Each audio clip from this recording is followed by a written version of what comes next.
오늘의 말씀은 여호수아 20장 3절 말씀입니다. 부지 중에 실수로 사람을 죽인 자를 그리로 도망하게 하라. 이는 너희를 위해 피해 보복자를 피할 곳이니라. 아멘. 여호수아 강해 20장, 21장 두 장의 이야기를 나눌 텐데, 우리가 상식적으로 우리 몸이 건강하려면 혈액순환 시스템이 잘 돌아가야 됩니다. 그러니까 피가 우리 몸에 골고루 잘 돌아가야지. 이게 막히거나 또는 장애가 생기면 큰 질병이 오지요. 이 혈액이라는 것은 잘 돌아가면 면역 시스템이 있습니다, 혈액 안에. 그래서 우리 몸의 병균을 막아주고 질병을 막아주죠. 또 혈액이라는 것은 산소를 비롯해서 영양을 우리 몸에 골고루 공급을 하는 거기 때문에 혈액이 잘 돌아가야 됩니다. 만약에 혈액이 잘 돌아가지 않으면 우리 몸에 갖가지의 이런 여러 가지 증상들, 질병이 나타나게 되지요. 근데 사실 우리 몸만이 아니라 우리가 사는 이 사회에도 순환 시스템이라고 하는 게 잘 돌아가야 돼요. 그러니까 예를 들어서 우리가 그 도로에서 신호등이 고장 나면 차가 엉키게 됩니다. 몇 대만 엉키고 고장이 나면 완전히 그냥 모든 게 불편해지고 차들이 빠져나가지 못하면서 굉장히 혼란이 오지요. 그러니까 잘 순환돼야 돼요. 그때 그것들이 잘 소통되고 순환돼야만 아름다운 세상이 되는 거예요. 이 세상에 순환되게 하는 기관들이 많이 있습니다. 예컨대 은행이나 금융기관은 돈이 잘 이렇게 돌도록 순환하도록 만드는 게 은행과 금융기관이 하는 일이죠. 유통회사 같은 거는 이제 물건이 잘 이렇게 우리 주변에 순환되도록 하는 게 유통회사의 역할이고, 학교나 이 교육이 하는 일은 지식과 기술이 이 세상에 잘 돌아가도록 가르쳐주고 유포하는 일, 그게 교육이 하는 일이고, 언론이라는 것은 우리 사회에 정확하고 유용한 정보, 이런 것들을 우리가 얻어갈 수 있도록 돌려주는 역할, 이게 언론의 기능이죠. 그러니까 이런 것들이 잘 돌아가지 않으면 세상이 불행해질 수밖에 없다는 거예요. 그런데 사실 이 세상에 우리가 이렇게 잘 순환돼야 될 것 중에 하나가, 가장 중요한 게 뭐냐면, 제가 생각할 때는 희망이라는 거예요. 사람이 돈도 있고 지식도 기술도 다 재능도 있는데 마음속에 희망이 없으면 그 많은 돈 앞에서도 불행하다고 느끼고, 많이 공부한 사람도 더 이상 내 인생에 의미가 없고 희망이 없으면 자살을 선택하고 인생을 우울하게 보내요. 그래서 배움과 상관없이, 지식과 돈과 상관없이 인간을 행복하게 하는 게 있다면 마음속에 희망이 있어야 돼요. 그 희망이라고 하는 게 어린아이들이든 젊은이든 노인이든, 이 세상은 참 살만해, 살 수 있어, 잘 될 수 있어, 이런 희망이 골고루 곳곳에서 많이 사람들이 생각하고 소유할 때 그 사회를 가리켜서 가장 행복한 사회라고 하는 거예요. 그럼 이 희망의 네트워크를 누가 유포해야 될까요? 이게 정부가 해야 될 일일까요? 물론 공공기관도 이런 일을 해야 되지만, 특별히 하나님이 우리에게 맡기신 사명대로 교회가 이 세상을 향해서 희망의 네트워크, 이 세상이 정말로 하나님 보시기에 아직도 희망이 있음을 말하는 그것은 교회가 돼야 하고, 그 교회를 구성하는 교인들이 바로 희망을 말하는 사람들이 돼야 할 줄 믿습니다. 오늘 이 여호수아 20장, 21장의 내용이 바로 그런 내용이에요. 자, 이제 여호수아가 이스라엘 백성들을 데리고 참 우여곡절 끝에 가나안 땅에 들어와서 전쟁을 하고, 그리고 내분을 잘 잠재우고, 그리고 모든 이제 사역을 마감하면서 12지파에게 땅을 다 분배를 해줍니다. 가나안 땅까지 올 때까지는 이스라엘이 다 12지파가 뭉쳤지만, 이제 가나안 땅을 다 정복하고 나서는 각각의, 너희들은 여기서 살아라, 너희들은 여기서 살아라, 이렇게 다 땅을, 지역을 분배해 주지요. 사역이 거의 마감될 즈음에 오늘 20장에 보면 하나님께서 이스라엘 백성들에게 한 가지를 요구하십니다. 그 가나안 땅에 너희들이 배분받은 땅 구석구석에다가 6개의 도피성을 너희를 위해서 만들어라 이렇게 명령하십니다. 2절에 보니까 도피성들을 너희를 위해서 정하라 그러셨어요. 자, 이 도피성을 세우시는 목적이 있습니다. 실수로 살인죄를 저지른 사람들이 피신할 수 있는 장소를 마련하기 위해서 도피성이 필요하다는 거예요. 3절에 보니까 부지 중에 실수로 사람을 죽인 자를 그리로 도망하게 하라. 이는 피의 보복자를 피할 곳이니라. 자, 이 도피성이 이 당시에 필요했던 이유가 있습니다. 소위 우리가 알고 있는 손해배상법이라는 게 있어요. 이스라엘 백성들에게 생명은 생명으로, 눈에는 눈, 이에는 이, 손은 손, 발은 발, 이런 법. 그러니까 내가 당한 만큼 되돌려주는 보복. 이게 정당하다고 생각하는 거예요. 누군가가 살인을 했어요. 그러면 이 살인을 당한 피해자의 유가족들이 그 사람을 똑같이 살인하는 거죠. 누가 내 눈을, 오른쪽 눈을 상하게 했으면 내가 똑같이 가서 그의 오른쪽 눈을 상하게 하는 거. 이게 손해배상법이에요. 자, 그런데 여기에 문제가 하나 있죠. 고의적으로 사람을 살인하는 거야 정말 나쁜 거지만 의도하지 않게 실수로 사람을 죽일 수가 있어요. 이게 현대 형사법에서는 과실치사라고 얘기하죠. 성경에 보면 이런 예를 듭니다. 어떤 사람이 산에 가서 나무를 하는 거예요. 도끼질을 하는 거예요. 그런데 실수로 나무를 패다가 이 도끼날이 빠져가지고 옆에 사람 맞았는데 죽었어요. 그 사람을 죽일 의도가 없었는데 정말로 실수로 과실치사로 그 사람을 죽인 거예요. 그러면 이 사람을 잔인하게 똑같이 죽음으로 보복하는 것은 너무하다. 이럴 때 과실치사를 저지른 사람들이 재빨리 피할 수 있는 도피성을 마련해 주어라 라고 하나님 명령하시는 거예요. 자, 사진을 보면 지도에 요단강을 중심으로 지금 동쪽에 3개, 서쪽에 3개. 여러분 뭐가 느껴져요? 전 저거 딱 보면서 요즘 이동통신사 기지국 같아요. 가나안 땅 어디에서든지 억울한 일을 당한 사람이 가장 최단 시간 내에 도달할 수 있도록 전략적으로 가장 중요한 곳에 6개의 도피성을 마련해서 누구든 억울한 일이 당하면 글리 피할 수 있도록 만들어 주셨다는 거예요. 일단 살인자가 도피성에 도착하면 원로들에게 찾아가서 자초지정을 얘기해요. 내가 이래 해서 내가 정말 실수로 사람을 죽였습니다. 그러면 그 얘기를 들은 이 원로들이나 제사장들이 이 사람이 정말 고의적인지 과실치사인지를 판단합니다. 고의로 그랬다라고 판단이 되거나 거짓말을 하면 다시 내쫓아요. 도피성에서. 그러나 정말로 과실치사로 그랬다라고 판정이 되면 이 사람을 보호해 주는 거예요. 그 피해자들이 찾아와서 이 사람 내놓으라고 해도 절대 내놓지 않죠. 끝까지 보호해주고 이 사람이 정당한 재판을 받을 수 있도록 그를 안전하게 보호할 의무, 그것이 도피성 안에는 있어요. 자, 그런데 이 6개의 도피성을 누군가는 관리를 해야 되는데 이 6개의 도피성을 총체적으로 관리할 책임을 하나님이 누군가에게 맡기십니다. 그게 누구냐? 레위 지파예요. 레위 지파는 억울하게 생명을 잃을 위기에 내몰린 불쌍한 사람들을 마지막까지 끝까지 보호해주는 아주 중대한 임무를 맡게 되는 거예요. 아무도 보호하지 않는 그 사람을 최종적으로 마지막까지 보호해주는 사랑의 희망의 울타리가 되어주는 역할을 레위 지파에게 맡기셨어요. 여러분, 레위 지파는 뭐 하는 사람들입니까? 레위 지파는 하나님 앞에 제사를 드리는 제사장 지파예요. 그래서 성소에서 하나님 앞에 제사를 드리고 그 들어오는 성물, 여러 가지 제사 드리는 성물, 그리고 제사 용품들 이런 것들을 다 관리하는 사람들이 레위 지파예요. 처음 들어보세요? 다 설교한 내용인데. 그런데 여러분, 12지파 가운데 제사장 직분을 레위 지파에게 맡기신 것처럼 베드로전서 2장 9절에 보니까 하나님이 이 땅의 모든 그리스도인들에게 이렇게 명령하십니다. 너희는 왕 같은 제사장들이요. 저와 여러분에게 부여하신 직책이 있어요.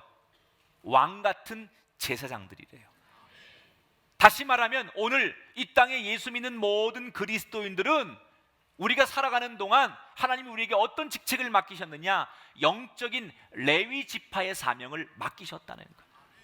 레위 지파가 그 도피성에 그 억울한 일을 당한 사람을 마지막까지 지켜주고 도와주는 그 역할을 한 것처럼 이 땅의 그리스도인들이 지금 우리가 살아가면서 해야 될 일이 있다면 정말 이 세상에서 소외당하고 힘들고 아무도 사랑해주거나 붙잡아주지 않는 정말 마지막까지 간 인생들, 세상이 포기한 그 사람들을 그래도 끝까지 도와주고 마지막까지 희망의 울타리가 되어주는 역할을 해야 될 사람이 있다면 그건 선생님이 아니요, 정치인이 아니요, 교회 그리스도인이라는 거예요.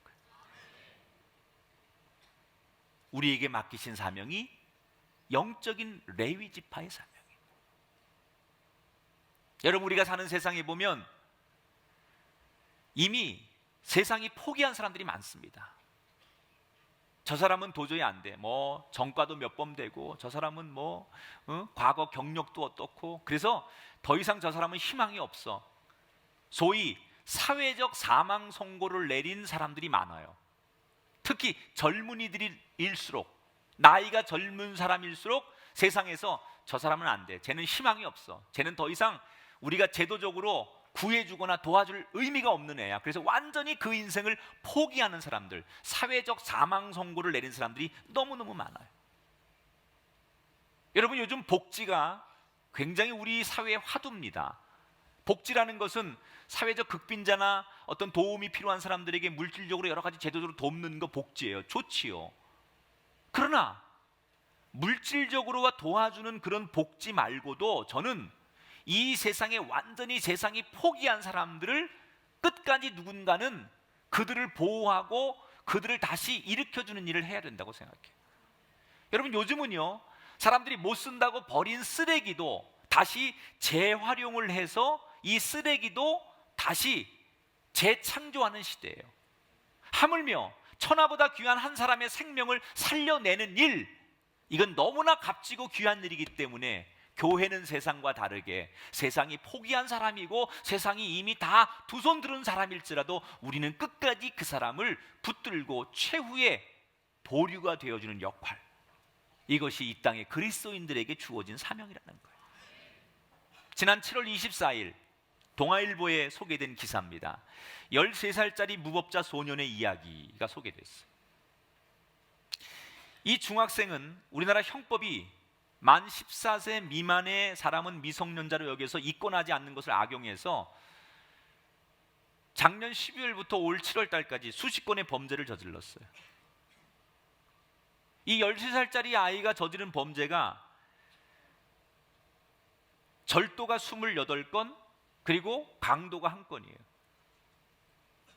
이런 아이들을 가리켜서 법원에 의하면 촉법 소년이라고 합니다. 만 10세에서 14세 미만의 범죄 행위를 한 청소년들을 가리켜서 촉법 소년이라고 하는데, 이런 촉법 소년의 수가 매년 37% 이상씩 증가하고 있다는 거예요. 그러니까 어려서부터 전과자가 되고 세상에 앞에 아예 내놓은 아이들, 부모도 버리고 학교도 버리고 사회도 더 이상 이런 아이들을 케어하지 않으려고 하는 아이들이 점점 많아지는 거예요. 그럼 이런 아이들은 세상에 나가서 약물 중독자가 되거나 방거리를 떠도는 인생들이 되거나 학업을 포기하고 타락한 성문화에 빠져들 수밖에 없어요. 아무도 이런 아이들에 대해서 인간 취급을 하지 않아요. 누가 이런 불쌍한 영혼들에게 마지막까지 보호자가 돼주고 그들의 울타리가 돼줄 수 있습니까?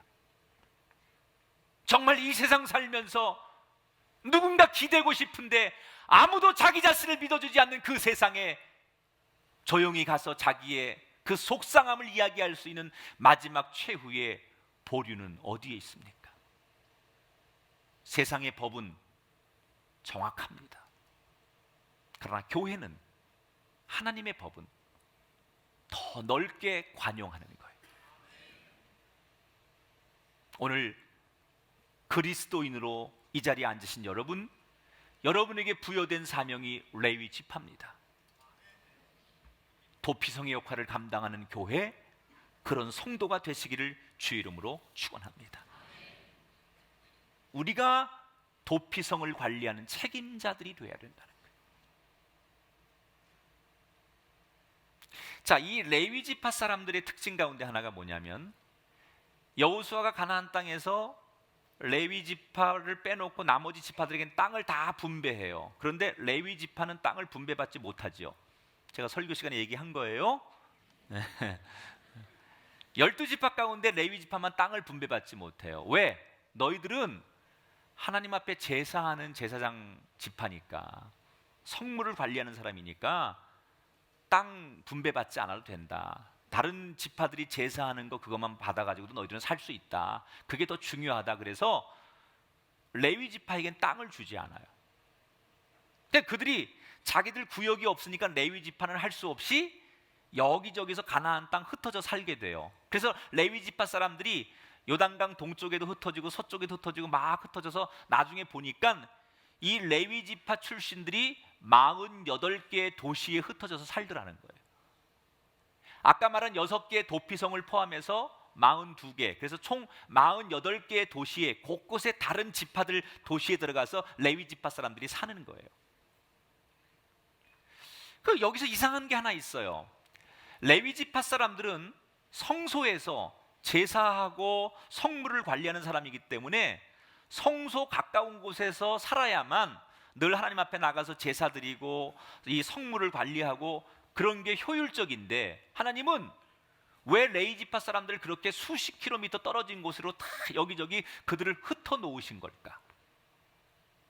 효율성으로 따지면 그들이 한 곳에 모여 있어야만 그들의 일을 하기 좋을 텐데, 하나님은 그들에게 땅을 주지 않고 여기저기 그들을 흩어 놓으셨어요.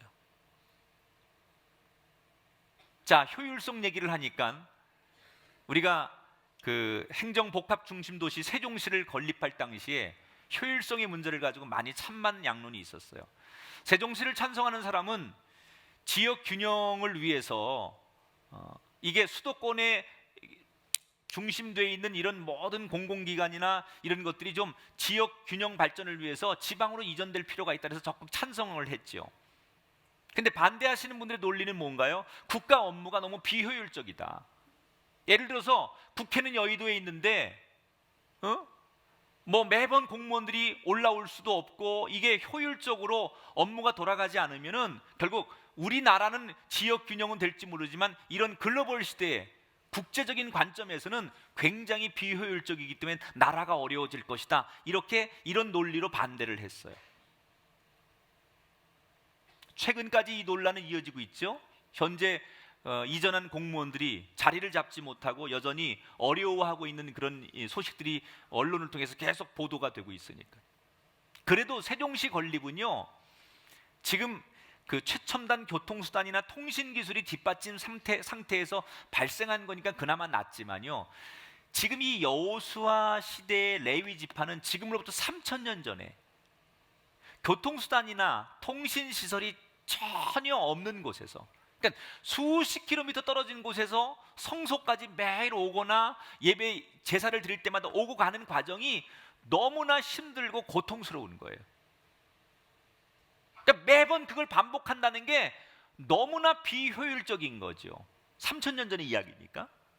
그런데 그걸 알면서도 하나님은 레위 지파를 왜 그렇게 여러 곳에 흩어 놓으신 걸까? 여기에는 하나님의 의도하심이 있어요.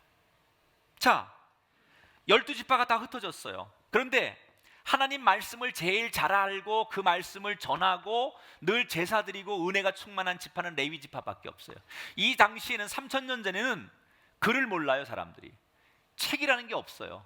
그래서 뭘 배울 수가 없어요. 사람이 직접 가서 전하는 게 유일한 가르침이에요. 그런데 하나님의 말씀을 전할 수 있는 지파는 12지파 가운데 레위 지파밖에 없어요. 그러면 효율성 때문에 레위 지파만 모여서 자기들끼리 살면 그들은 거룩한 도시를 만들고 그들은 늘 은혜가 충만할 수 있지만, 나머지 지파들은 하나님 말씀을 들을 기회가 없고 하나님의 은혜를 그들이 나눌 기회가 없기 때문에 점점 그들은 타락할 수밖에 없어요.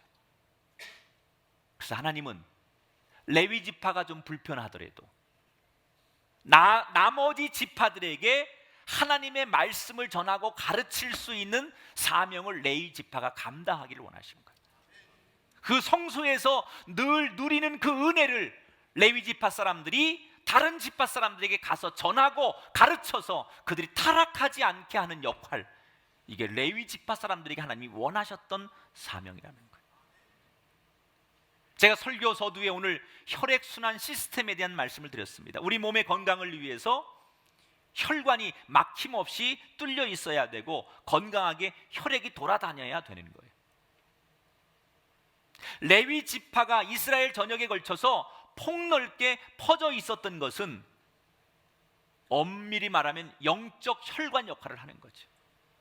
그들이 구석구석을 다니면서 하나님에 대해서 계속 얘기하고 하나님의 은혜에 대해서 전하고 하나님의 사랑에 대해서 전하지 않는 한 언젠가 그들이 썩어 문드러지는 세상 것에 휩쓸릴 수밖에 없기 때문에 하나님은 그들을 가능하면 멀리 촘촘히 이스라엘 전역에 퍼뜨리기를 원하셨다는 거예요. 여러분, 하나님의 뜻은 언제나 이거예요. 우리가 더 멀리 촘촘히 흩어지기를 원하십니다.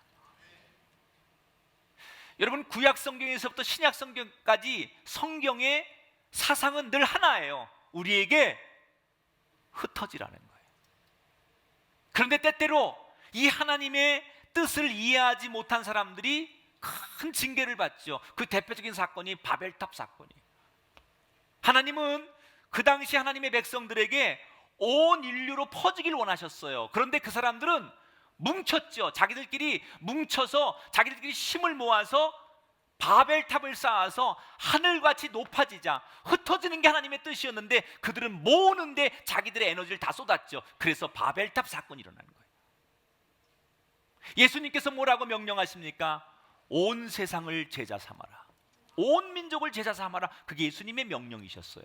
그런데 예수님 돌아가시고 나서 초대교회 성도들은 예루살렘에만 모여가지고 예루살렘 교회만 부흥하고 예루살렘에서만 은혜를 받았어요. 하나님이 그들에게 핍박을 주시죠. 유대인들에 의해서 핍박을 당하고 순교자가 나오면서 그들이 핍박을 견디지 못하고 예루살렘을 뿔뿔이 흩어지고 예루살렘에서 뿔뿔이 흩어지고 그들이 예루살렘을 떠나게 되면서 그것이 바로 소아시아를 거쳐서 유럽으로 교회들이 복음이 확산되는 계기가 되는 거예요. 사랑하는 여러분, 하나님이 이 꿈의 교회에게 원하시는 게 뭘까요?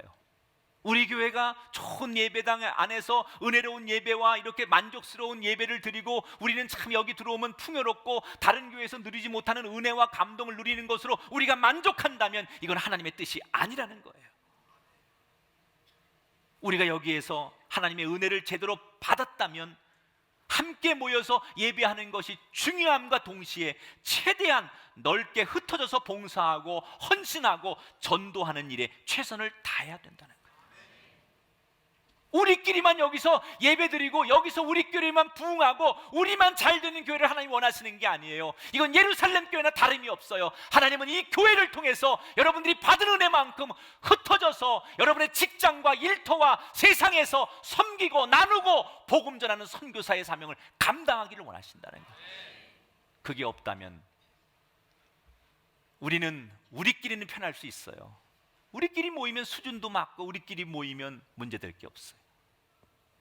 하나님은 결코 그걸 원하시지 않는다는 거예요. 흩어져라. 사랑하는 여러분, 여러분이 예수 믿는 목적이 뭡니까?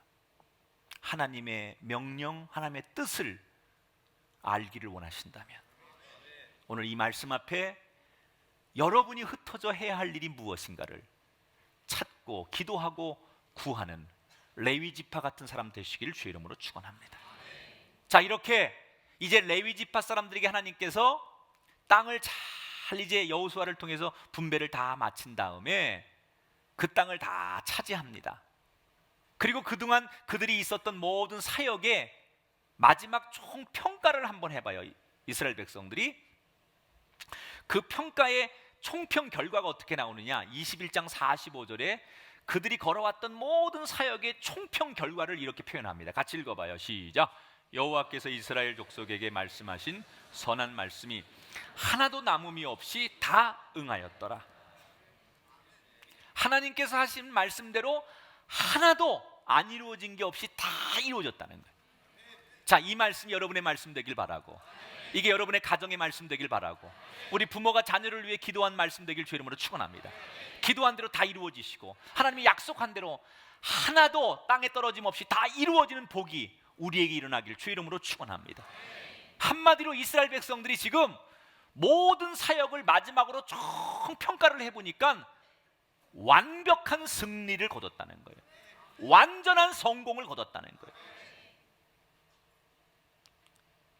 이스라엘 백성들이 이렇게 완벽할 만큼 이렇게 큰 성공을 거뒀던 비결이 뭐냐? 그것은 이스라엘 백성들이 대단했기 때문이 아니라 하나님께서 그들의 대적들이 힘을 쓰지 못하도록 만드셨다 그랬어요. 자, 21장 44절을 읽어봐요.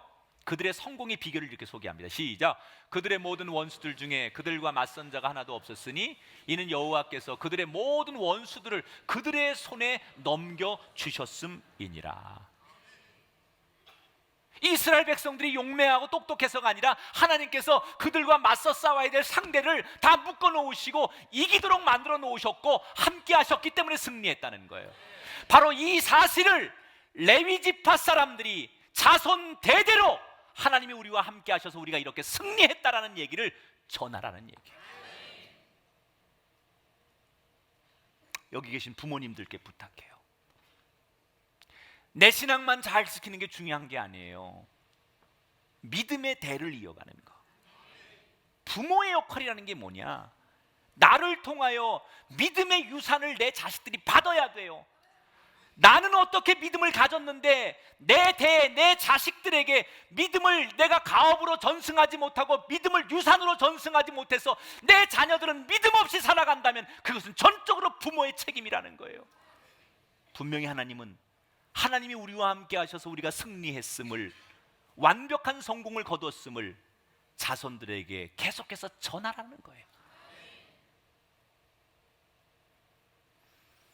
저도 저희 아이들이 이제 다 크니까 가끔은 문화적인 충돌이 있어요. 요즘 20대 아이들하고 저하고는 이제 뭐 차이가 나니까요. 아니, 세대 차이가 나죠. 안 나는 척 하는데 사실은 무지 많이 나죠. 그리고 저는 이제 목사잖아요. 그러니까 특히 우리 아이들이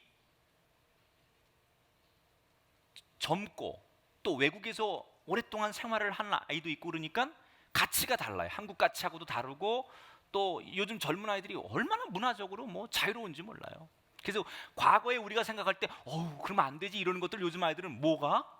그게 뭐 어때서? 뭐 이런 정도예요. 그러니까 그게 굉장히 저한테 문화적인 충격이고 그걸 얘기하면 아이들이 아버지하고 뭐가 안 맞는다고 생각하고 이게 문을 닫을 수가 있으니까 하고 싶은 얘기가 있어도 저도 눈치를 보고 조심스럽게 해요.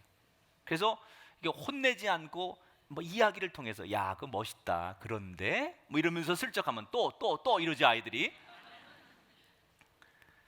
그런데요, 그럼에도 불구하고 제가 아버지로서 아무리 아이들이 그 문화가 있고 젊은 아이들이 자기들의 세계가 있어도 내가 그 아이에게 뺏기고 싶지 않은 가치가 있는 거예요. 예를 들어서 저희 둘째 아이가 이번에 미국에서 대학을 갑니다. 인디애나에 있는 퍼드라고 하는 대학에 입학을 하는데 한 달 정도 방학을 했어요. 그래서 한국에 들어왔어요. 그래서 한 달 들어온 사이에 아르바이트를 했습니다. 근데 그저께 첫 월급을 받았대요. 방학 동안 들어와서 자기 아르바이트를 해가지고 100만 원 월급을 받았대요. 아르바이트에서. 그 제가 이제 아버지면서 목사잖아요, 저는. 그러니까 제가 딱 그 얘기를 듣자마자 그 돈 뭐 할 건데? 그랬더니 다 계획이 있대 자기가. 그래서 내가 앉아봐 앉았고, 야, 너 너무 수고했고 자랑스럽다. 네가 그렇게 열심히 해서 아르바이트해서 한 거 너무 고맙고 감사해. 그런데 아버지 하는 얘기 잘 들어. 다 하나님의 은혜야. 다 하나님의 은혜야. 꼭 11조부터 해야 돼. 그랬어요. 그랬더니 우리 아들이 딱 한마디로 저를 제압하더라고. 다 내가 알아서 해. 다 알아서 하는 게 그 얘기 속에는 다 자기도 생각이 있으니까 더 이상 노 코멘트. 오케이, 너 믿어. 오늘 이제 확인해 봐야죠. 저는 제가 목사하고 아버지로서 내 자식에게 아무리 걔들이 새로운 문화와 새로운 트렌드로 살아도 너희들이 주일 성수하는 거, 11조 해야 되는 거, 하나님 앞에 이렇게 살아야 되는 거, 이 가치를 아버지로서, 방법은 물론 혼내고 다투어서 하는 게 아니라 잘 지혜롭게 내 자녀들에게 그것을 계승시켜주는 일, 이게 바로 영적 레위 지파 사람들이 해야 될 사명이라는 거예요. 오늘 하나님께서 그들과 함께 하셔서 완벽한 성공을 거둔 이 진리를 자손 대대에게, 많은 사람들에게 전하라 그랬어요. 여러분, 세상에서도 성공을 하려면 이렇게 하라라는 것을 가르칩니다. 최근에 강남에 가면 그 사교육 현장 가운데, 성행하는 그 학원 가운데 취업을 하기 위해서 다니는 학원이 있어요.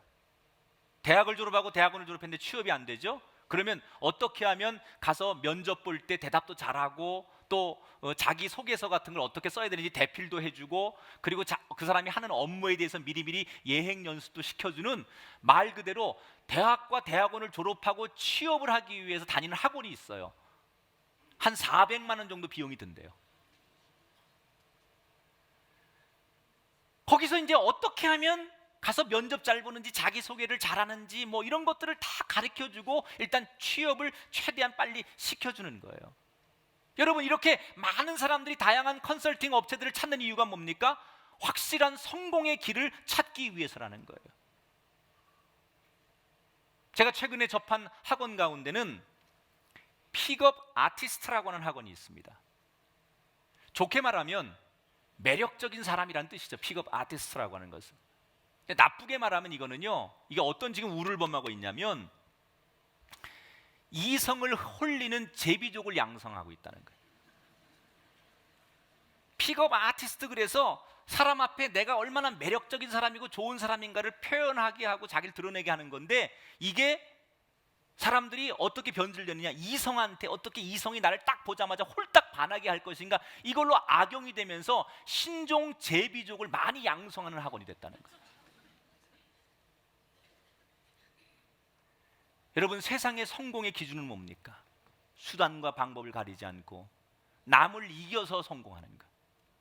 내가 살고 너를 죽이는 게 세상의 성공이에요. 그러나 하나님의 성공은 자신이 죽고 남을 살리는 거예요. 어떤 게 진짜 성공이냐는 거죠. 내가 남의 걸 빼앗고 착복하고 남을 불행하게 하고 그래서 웃는 성공이 아니라, 내가 줄 거 주고 베풀 거 베풀고 내가 다 행할 걸 행하고도 내 인생이 잘 되는 하나님의 방법, 이 성공을 우리는 전해야 된다는 거예요. 두 가지의 성공 가운데 우리가 선택하는 성공은 하나님의 방법의 성공을 이야기할 수 있어야 된다는 거예요. 이제 오늘 제 설교를 마치면 이 피아노를 연주할 한 자매가 올라올 겁니다. 몇 주 전에 제가 설교했던 이사도라 킴 자매가 오늘 특별 연주를 할 거예요. 여러분, 이 이사도라 킴이 카네기홀에서 연주를 하고 큰 음악가로 이렇게 지금 조명을 받고 있는데, 이 자매야말로 하나님께서 함께 하셨기 때문에 내가 성공했다는 것을 경험한 사람이에요. 제대로 된 피아노 레슨을 받아본 경험이 없는 그가 유튜브 동영상을 보면서 세계적인 피아니스트로 성장했어요. 그가 그렇게 할 수 있었던 것은 하나님이 그의 손길을 잡아 주었기 때문이에요.